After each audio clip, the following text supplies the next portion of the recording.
ಬಿಎಲ್ಪಿಯಲ್ಲಿ BJP ನಾಯಕರ ಹಗರಣಗಳ ಮೇಲೂ ಕ್ರಮ ಆಗಲಿ ಅಂತೇಳಿ ಕೆಲ ಶಾಸಕರು ಆಗಲೇಬೇಕದು ಒತ್ತಾಯ ಕೂಡ ಮಾಡಿದ್ದಾರೆ. ಒತ್ತಾಯ ಮಾಡಿದ್ದಾರೆ ಬಹಿರಂಗವಾಗಿ.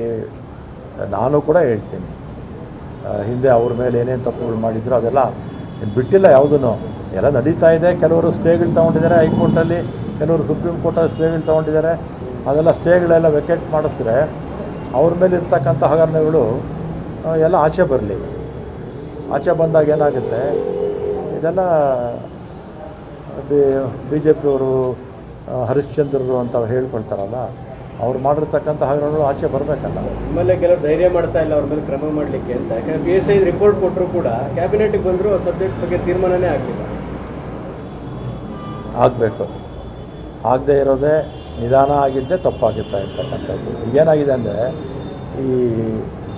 ಇವರೆಲ್ಲ ಯಾರ್ಯಾರು ಹಿಂದಿನ ಸರ್ಕಾರದಲ್ಲಿ ಅಪರಾಧಗಳು ಮಾಡಿದ್ರಲ್ಲ, ಅವರೀಗ ಏನೂ ಮಾಡದೇ ಇರ್ತಕ್ಕಂಥ ಸಿದ್ದರಾಮಯ್ಯನವ್ರ ಮೇಲೆ ಆಪಾದನೆ ಮಾಡ್ತಾರೆ. ಇವರು ಹರಿಶ್ಚಂದ್ರ ಥರ ಇವರು ಪೋಸ್ ಕೊಡ್ತಾ ಇದ್ದಾರೆ.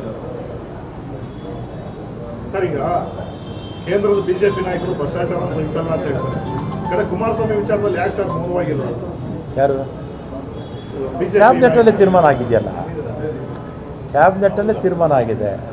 ಆ 4 ಜನರ ಸಚಿವರು, ಒಬ್ಬರು ಮಾಜಿ ಮುಖ್ಯಮಂತ್ರಿ, 3 ಜನ ಮಾಜಿ ಸಚಿವರ ಮೇಲೆ ಗವರ್ನರ್ ಅವರಿಗೆ ಮನೆ ಅವ್ರ ಮೇಲೆ ಇರ್ತಕ್ಕಂಥದ್ದಕ್ಕೆ ಅನುಮತಿ ಕೊಡಬೇಕು, ಯಾಕೆ ಕೊಡ್ತಿಲ್ಲ ಅಂತ ಕ್ಯಾಬಿನೆಟ್ಟಲ್ಲೇ ಚರ್ಚೆ ಆಗಿದೆ.